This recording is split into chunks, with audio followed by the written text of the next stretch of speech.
The rain fell in sheets that afternoon, droplets racing down the bus shelter glass like tears. Inside, 17-year-old Ellie Matthews sat alone in her wheelchair, watching the world pass by through foggy windows. She never expected that a stranger's 5 simple words would change everything. "Come with me," he said, extending his hand. What happened next would leave an entire community speechless. Before I continue this incredible journey, if you're touched by what you're about to witness, please consider hitting that like button and subscribing to our channel. Stories like Ellie's deserve to be shared, and your support helps us bring more of these life-changing moments to light. The bus was late again. Ellie checked her watch for the 3rd time in 5 minutes, sighing as she adjusted the thin blanket over her legs. 3 years in a wheelchair had taught her patience, but today the cold seeped through her clothes despite the shelter's protection. The accident that took her mobility during her freshman year of high school felt like another lifetime now. She'd been a promising track star then. The newspapers had called her Lightning Matthews, the freshman phenomenon who broke the state record in the 400-meter dash. College scouts had already started showing interest. Then came the night of the championship meet celebration, the car full of teammates, the driver who'd had just 1 beer, and the guardrail that couldn't hold against a car traveling at 80 miles per hour. Ellie survived. 2 of her friends didn't. Her spinal cord injury left her paralyzed from the waist down, and the doctors said she would never walk again.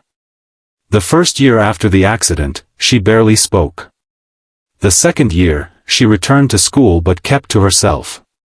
Now in her senior year, she had accepted her new reality but still felt the weight of what she'd lost. The rain intensified, drumming against the roof of the bus shelter. Ellie pulled her jacket tighter around her shoulders. Her phone battery had died 20 minutes ago, leaving her with nothing to do but watch the empty street and wait. Most days, her mother would pick her up from physical therapy, but today Mom had an important meeting she couldn't miss. "The bus is reliable," she'd assured Ellie that morning. "You'll be fine." Except the bus wasn't reliable. Not today. A car slowed as it approached the shelter, its windshield wipers working furiously against the downpour.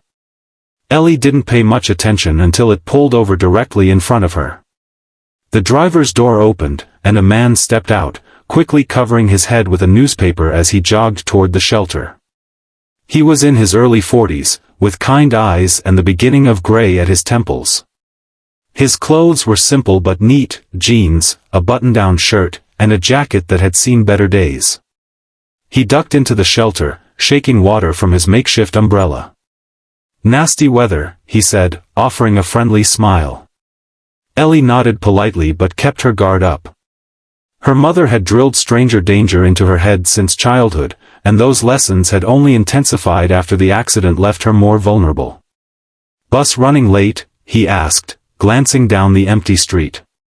"Seems that way," Ellie replied, her tone deliberately neutral. The man checked his watch, then looked at Ellie's wheelchair, the rain, and back to his car. He seemed to be considering something. After a moment, he made a decision. "I'm Daniel Parker," he said. "I live over on Maple Street. My daughter goes to Westlake High. I think you might go there too.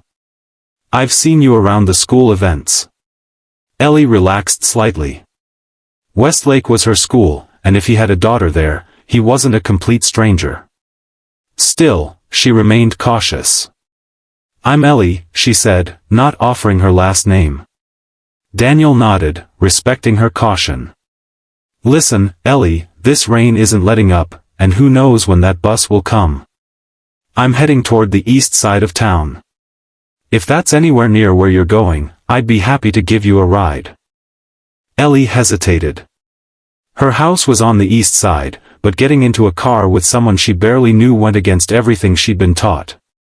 Daniel seemed to sense her uncertainty. "You can call your parents first, let them know. I completely understand being careful." Before Ellie could respond, a gust of wind drove the rain sideways into the shelter, soaking her legs and the bottom of her chair. She gasped at the sudden cold. Daniel frowned with concern, then made a quick decision. He crouched down to her eye level, his expression earnest. "Come with me," he said gently, extending his hand. "You're getting soaked, and I promise you'll be safe. My daughter Sophie would never forgive me if I left someone from her school stranded in this weather." Something in his eyes, a genuine kindness, perhaps, or the mention of his daughter, made Ellie reach for her phone before remembering it was dead. "My phone's out of battery," she admitted. "You can use mine," Daniel offered immediately, pulling out his cell and handing it to her. This simple act of trust tipped the scales. Ellie took the phone and called her mother, briefly explaining the situation and reading out Daniel's license plate number while he stood at a respectful distance. Her mother was hesitant but relieved that Ellie wouldn't be stuck in the rain. After ending the call, Ellie handed back the phone. "My mom says thank you. She was worried about me getting home in this weather." Daniel smiled. "No problem at all. Let me help you to the car." What happened next was the first surprise of many. Instead of awkwardly trying to maneuver her wheelchair through the rain, Daniel pulled a large umbrella from inside his jacket, one of those compact ones that expand to full size. He opened it and held it over Ellie. "I always carry this for emergencies," he explained with a slight smile. "My car's right there, and it's adapted for wheelchair access." Ellie's eyebrows rose in surprise. "Adapted?" Daniel nodded. "My late wife was in a wheelchair for the last 2 years of her life. Cancer affected her spine. I kept the modifications after she passed. Sometimes they still come in handy." The revelation shifted something in Ellie's perception. This wasn't just a random act of kindness, this man understood. As they reached the car, Daniel pressed a button on his key fob, and a side ramp smoothly extended from the passenger side. "It's not perfect," he said, "but it should work." With practiced movements that spoke of experience, Daniel helped Ellie navigate onto the ramp and into the vehicle. He secured her wheelchair in the back and made sure she was comfortable before closing her door and jogging around to the driver's side. Once inside, he turned up the heat. "Where to?" Ellie gave him her address, and they set off through the rain-slicked streets. The silence between them was surprisingly comfortable. "So," Daniel said after a few minutes, "what grade are you in?" "I'm a senior," Ellie replied. "Your daughter too?" Daniel shook his head. "Sophie's a sophomore. She plays volleyball and does debate team. Keeps her busy." "I used to run track," Ellie said, the words slipping out before she could stop them. She rarely mentioned her past athletic career to people she'd just met. Daniel nodded, his eyes on the road. "I think I remember reading about you in the local paper. You were breaking records, right?" Ellie stared at him, surprised he would make the connection. "Yeah, that was me. Before the accident." "An athlete is still an athlete," Daniel said simply. "The body might change, but the spirit doesn't." The comment hung in the air between them, unexpectedly profound. Ellie found herself blinking back sudden tears. "Sorry," Daniel said quickly. "I didn't mean to upset you." "You didn't," Ellie assured him. "It's just, most people don't know what to say. They either pretend my life started after the wheelchair, or they act like I'm nothing but a tragedy." Daniel's hands tightened slightly on the steering wheel. "People can be thoughtless. After my wife died, everyone either wanted to pretend she never existed or treated me like I was made of glass.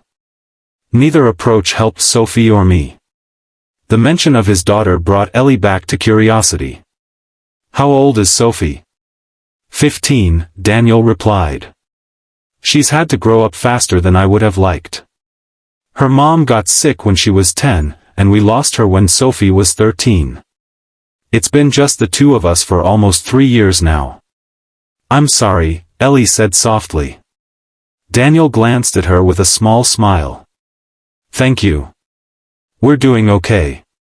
Taking it one day at a time."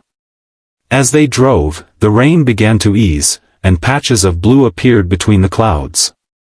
Ellie found herself relaxing more, even enjoying the unexpected conversation. There was something refreshingly straightforward about Daniel, no pity, no awkwardness, just human connection. They were about halfway to her house when Daniel's phone rang. He answered it through the car's Bluetooth system. "Dad?" A teenage girl's voice filled the car. "Where are you? I thought you were picking me up from practice." Daniel's eyes widened. "Sophie.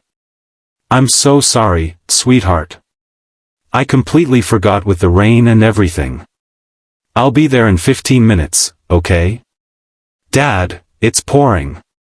Coach wants to leave, and everyone else is gone already."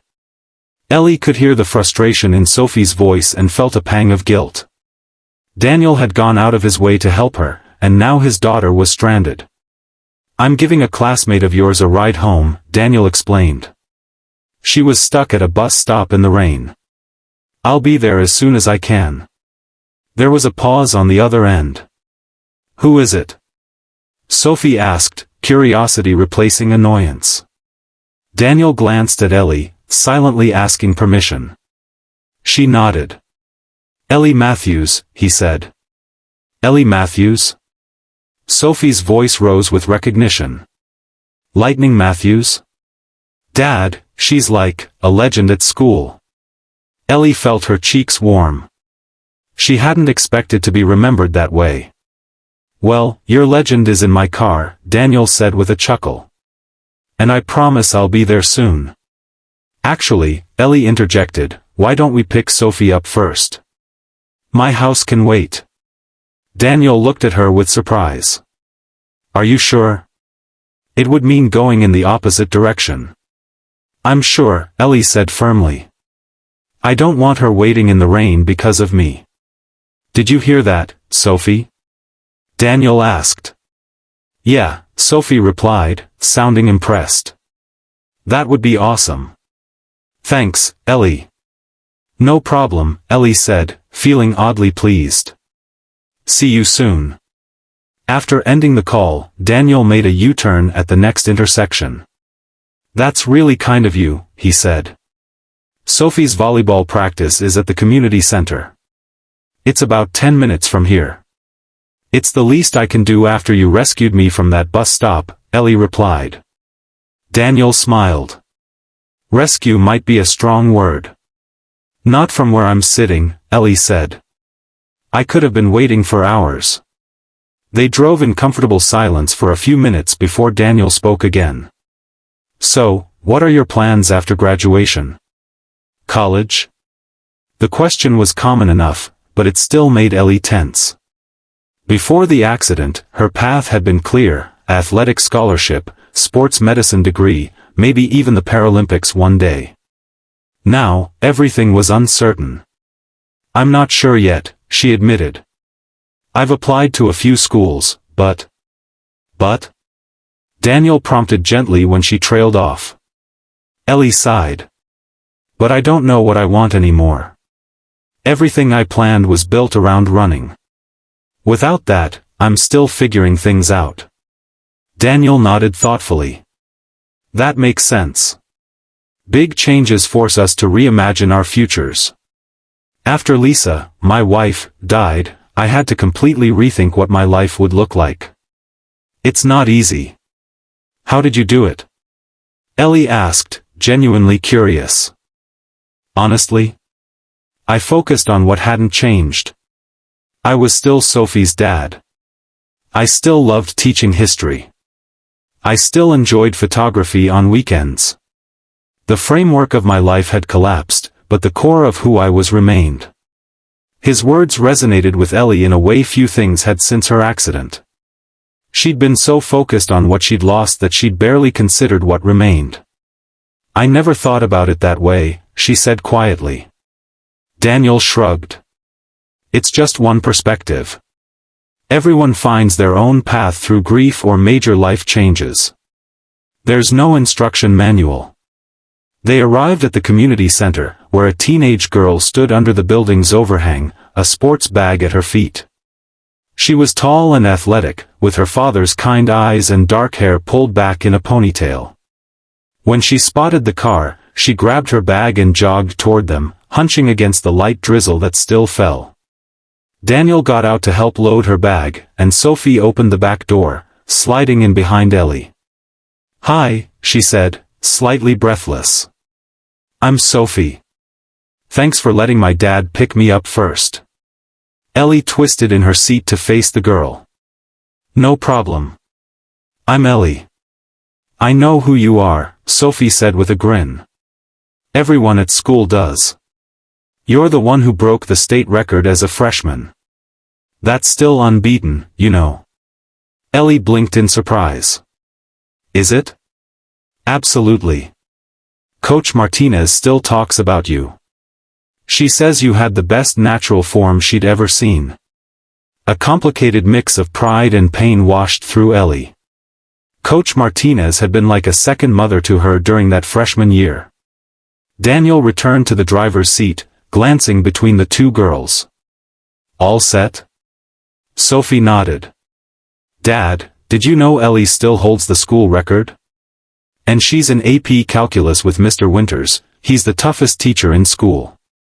Ellie raised an eyebrow. "How do you know I'm in AP Calc?" Sophie looked slightly embarrassed. "I might have a free period when I help in the counseling office. I see the class lists sometimes." "Sophie," Daniel said in a warning tone, "we've talked about confidentiality." "It's okay," Ellie said, finding herself amused rather than bothered. AP Calc is hardly a state secret. As they drove toward Ellie's house, Sophie kept the conversation flowing, asking questions about teachers they both knew and sharing school gossip. There was something refreshing about her straightforward approach. She acknowledged Ellie's wheelchair with neither awkwardness nor excessive curiosity, treating it as simply one fact among many about a person she found interesting. When they pulled up to Ellie's modest two-story house, Daniel activated the ramp again. "Let me help you to the door," he offered. "That's really not necessary," Ellie began, but Daniel was already out of the car. "Dad's big on chivalry," Sophie explained, rolling her eyes affectionately. "Mom used to say he was born in the wrong century." The mention of her mother didn't seem to cause Sophie pain, just a gentle nostalgia. Ellie wondered how long it had taken to reach that point. Daniel helped Ellie down the ramp and wheeled her to the front door, with Sophie trailing behind carrying Ellie's backpack. The rain had stopped completely now, and the late afternoon sun broke through the clouds, casting everything in a golden light. As they reached the door, it opened to reveal Ellie's mother, a worried expression on her face that melted into relief. "Ellie." "I was getting concerned." Her eyes moved to Daniel and Sophie. "You must be Mr. Parker. Thank you so much for bringing her home." Daniel shook her hand. "It was no trouble, Mrs. Matthews. Your daughter was actually kind enough to let us pick up Sophie first." He gestured to his daughter, who waved. "Would you like to come in for some coffee?" Mrs. Matthews offered. "It's the least I can do to thank you." Daniel glanced at Sophie, who nodded eagerly. "That would be lovely, thank you." What began as a simple thank you coffee extended into dinner when Mrs. Matthews discovered that their planned meal of lasagna would easily stretch to feed two more. The conversation flowed naturally, with Sophie and Ellie discovering several shared interests despite their age difference, and Daniel and Mrs. Matthews, Carol, as she insisted he call her, finding common ground in the challenges of single parenthood. As they were helping clear the dishes, Daniel noticed a dusty piano in the corner of the living room. "Do you play?" he asked Carol. She shook her head. "That was my husband's. He passed away when Ellie was 10. Cancer." Daniel's expression softened with understanding. "I'm sorry. My wife too, 3 years ago." Carol nodded, the shared experience creating an immediate bond. "It's been hard on Ellie, losing her father and then the accident." "Mom," Ellie interrupted from the doorway, As they were helping clear the dishes, Daniel noticed a dusty piano in the corner of the living room. "Do you play?" he asked Carol. She shook her head. That was my husband's. He passed away when Ellie was 10. Cancer. Daniel's expression softened with understanding. I'm sorry. My wife too, 3 years ago. Carol nodded, the shared experience creating an immediate bond. It's been hard on Ellie, losing her father and then the accident. Mom, Ellie interrupted from the doorway, her expression a mixture of embarrassment and affection. Please don't start with the sad story. Sorry, honey, Carol said with a small smile. Old habits. Daniel walked over to the piano, running his fingers lightly over the keys. It's a beautiful instrument. Shame to let it sit unused. Do you play? Ellie asked, wheeling closer. Daniel nodded. I used to teach music before I switched to history. Piano was my first love. Dad's amazing, Sophie chimed in. He just doesn't play much anymore. Something in her tone made Ellie suspect that Daniel's reduced playing had coincided with his wife's death. The piano in her own home had fallen silent after her father passed, too. Would you play something for us? Carol asked. It's been so long since this house had music. Daniel hesitated, then sat on the bench. I'm a bit rusty, he warned, but his fingers moved to the keys with the confidence of muscle memory. He began with something simple, a melody that felt like rainfall, gentle at first, then building in complexity until it filled the room with emotion. Ellie found herself transfixed. The music seemed to speak directly to something inside her that had been dormant since the accident. When Daniel finished, there was a moment of reverent silence. That was beautiful, Carol said softly. What was it called? After the storm, Daniel replied. I composed it after Lisa died. It helped me process things. You wrote that? Ellie asked, impressed. Daniel nodded, looking slightly embarrassed. Music has always been my way of working through emotions. Dad has notebooks full of compositions, Sophie added proudly. He just never does anything with them. They're personal, Daniel explained. Not really meant for an audience. The best art usually starts that way, Carol observed. My husband used to say that true creativity comes from necessity, not ambition. The evening continued with more music, laughter, and conversation that flowed easily between them.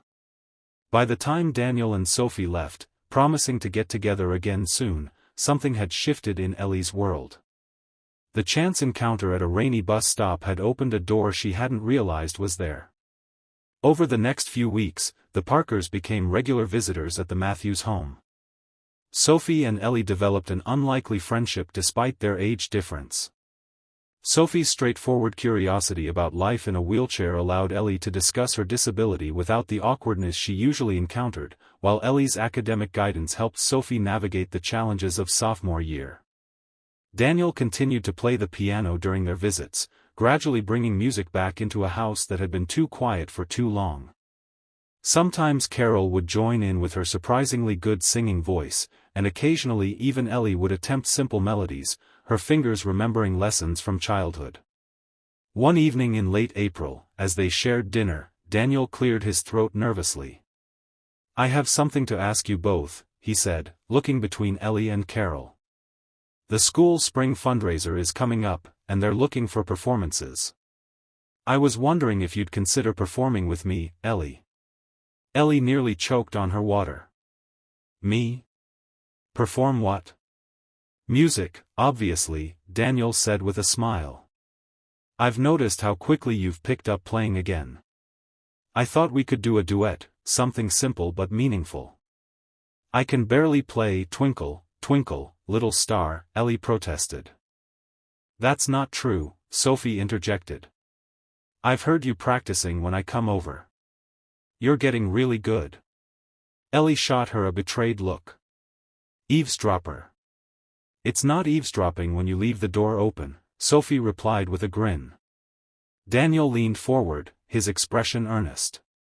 The piece I have in mind isn't technically difficult. It's more about emotion than virtuosity. And I think it would mean a lot to the school community to see you perform. Because I'm in a wheelchair? Ellie asked, an edge creeping into her voice. Because you're Ellie Matthews, Daniel corrected gently. A senior who's overcome incredible challenges. Someone the younger students look up to, whether you realize it or not. Carol reached over to squeeze her daughter's hand. You don't have to decide right now, honey. But I think it might be good for you. Ellie sighed, torn between fear and a tiny spark of excitement. Can I think about it? Of course, Daniel assured her. The fundraiser isn't for 3 weeks. That night, after the Parkers had gone home, Ellie wheeled herself to the piano. Her fingers hovered over the keys, hesitant at first, then began to pick out a melody Daniel had taught her. It wasn't perfect, but there was something satisfying about creating music, about making something beautiful despite everything she'd lost. The next day at school, Ellie found herself paying more attention to the younger students in the hallways. Had Sophie been right? Did they really look up to her?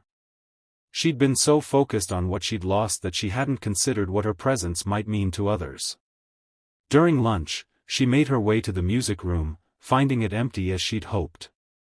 The piano there was better maintained than the one at home, and she wanted to practice without anyone hearing.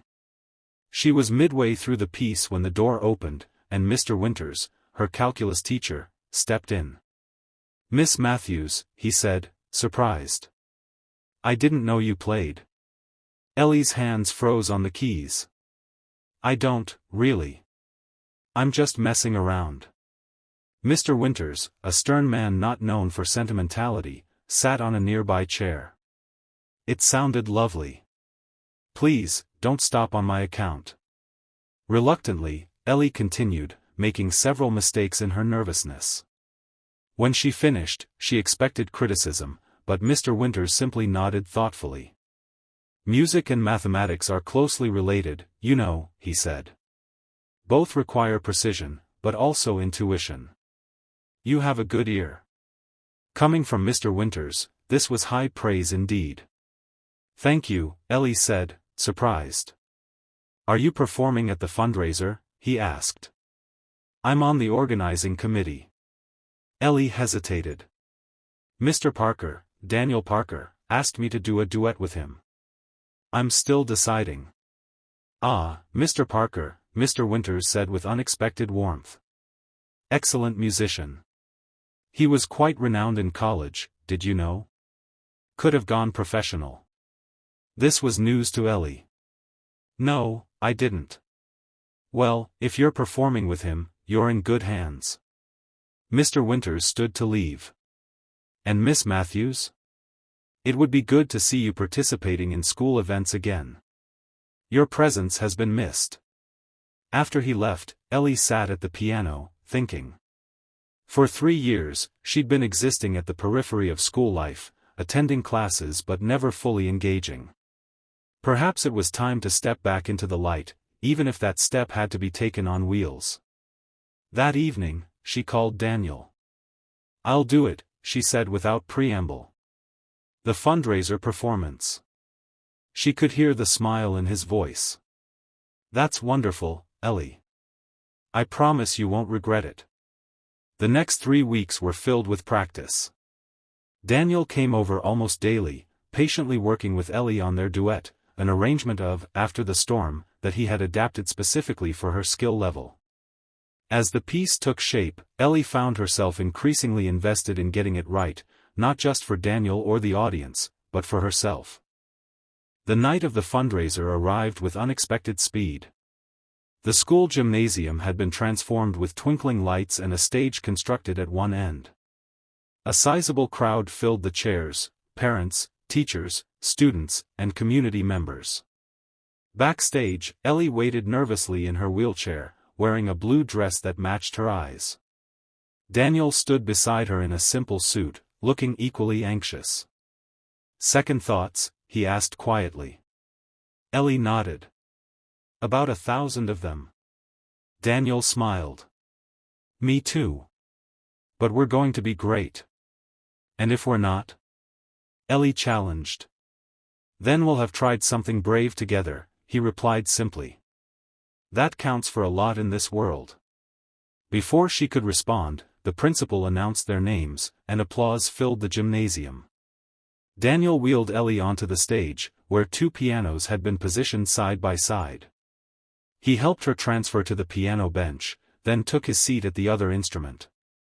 Ellie looked out at the sea of faces, some familiar, many not. She spotted her mother in the front row, Sophie beside her, both giving encouraging thumbs up. Mr. Winters sat nearby, his usual stern expression softened with anticipation.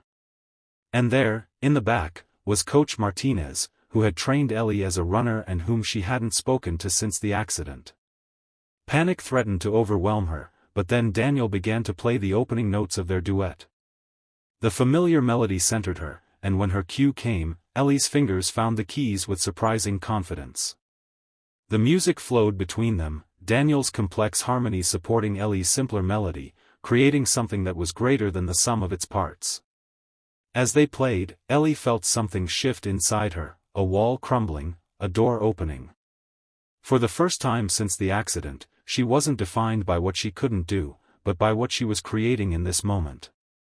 The wheelchair, the lost dreams, the years of isolation, none of it disappeared, but somehow it all became part of a larger story rather than the whole story.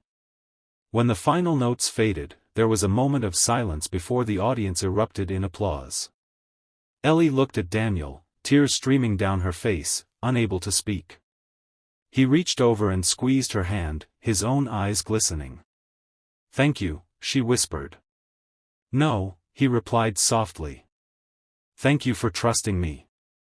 The standing ovation continued as Daniel helped Ellie back into her wheelchair.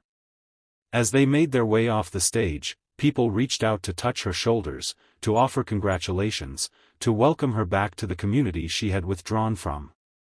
Coach Martinez was waiting in the wings, her usually tough demeanor softened with emotion. "Ellie," she said, pulling her into a fierce hug. "That was beautiful." "Thanks, Coach," Ellie replied, surprised by how good it felt to be in her former mentor's presence again. "Listen," Coach said, crouching down to eye level.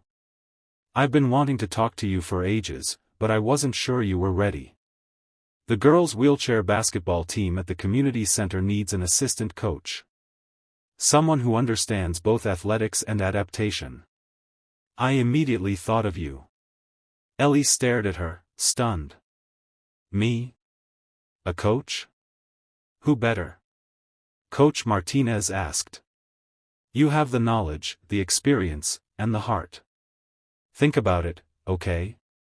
As Coach walked away, Carol and Sophie approached, both beaming with pride. "Honey, that was incredible," Carol said, hugging her daughter tightly. "You guys were amazing," Sophie added enthusiastically. Everyone was crying. Daniel joined them, accepting congratulations from several colleagues. The principal approached their small group, smiling broadly. "Mr. Parker, Miss Matthews, that was truly special," she said. "Would you consider performing again at graduation next month? I think it would mean a lot to the senior class." Ellie looked at Daniel, who nodded encouragingly. "We'd be honored," she replied, surprising herself with her confidence. As the evening continued, Ellie found herself surrounded by people, classmates who had kept their distance since her accident, teachers who expressed pride in her performance, even younger students who shyly asked for advice about music or overcoming challenges. Later, as Daniel drove Ellie and Carol home, with Sophie chattering excitedly in the back seat, Ellie felt a sense of possibility that had been absent for years. The performance had been more than just music, it had been a declaration that she was still here, still capable of creating beauty, still part of the world. "Daniel," she said quietly, while Sophie and Carol were deep in conversation, "thank you for stopping at that bus stop that day." He glanced at her, his expression warm. "Best detour I ever took." In the months that followed, Ellie's life transformed in ways she couldn't have imagined. She accepted Coach Martinez's offer to help with the wheelchair basketball team, discovering a talent for coaching that rivaled her former abilities as an athlete. The girls on the team looked up to her not with pity but with respect, eager to learn from someone who understood their challenges firsthand. Daniel continued to be a presence in their lives, his friendship with Carol deepening into something more as they bonded over shared experiences of loss and single parenthood. Sophie became the sister Ellie had never had, their age difference irrelevant in the face of their genuine connection. Music remained a central part of their evolving family dynamic. The dusty piano in the Matthews' living room shone with regular use, and Daniel's compositions found an audience beyond their small circle when a local music teacher asked permission to use them with her students. On graduation day, Ellie wheeled herself across the stage to accept her diploma, the audience erupting in cheers that acknowledged not just her academic achievements but her journey back to herself. Later, she and Daniel performed their duet again, this time with Ellie playing a more complex part that reflected her growing skills. As summer began, Ellie made her decision about college. She would attend the local university, majoring in adaptive physical education with a minor in music therapy. Her goal was to work with disabled athletes, helping them discover new paths just as she had. 1 year to the day after their chance meeting at the bus stop, Daniel took Ellie, Sophie, and Carol to dinner at a nice restaurant downtown. As they celebrated their unlikely found family, Daniel raised his glass in a toast. To bus stops in the rain, he said, and the courage to say, "Come with me," to a stranger. Ellie smiled, clinking her glass against his. And to the courage to accept the invitation. Carol squeezed Daniel's hand. To second chances. To family, Sophie added, the one you're born with and the one you find. As they drove home that night, Ellie looked out at the stars and thought about how a single moment, a missed bus, a rainy day, a stranger's kindness, had altered the course of her life. The accident that paralyzed her body had also, for a time, paralyzed her spirit. But through music, through connection, through opening herself to new possibilities, she had found movement again. The wheelchair remained, but the paralysis of her soul had healed. And that, she realized, was the greater victory. The story of Ellie Matthews and Daniel Parker spread through their small community, a reminder that sometimes the most profound changes begin with the simplest gestures. A single dad, a paralyzed girl, a rainy bus stop, ordinary elements that combine to create something extraordinary. Years later, when people asked Ellie about the turning point in her journey, she would smile and say, "It started with 5 words from a stranger, 'Come with me,'" he said. And I did.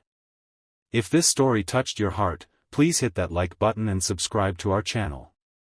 Your support helps us share more stories of courage, connection, and the beautiful ways lives can intertwine when we open ourselves to unexpected possibilities. Remember, sometimes the most life-changing journeys begin with a simple act of kindness, and the courage to accept it.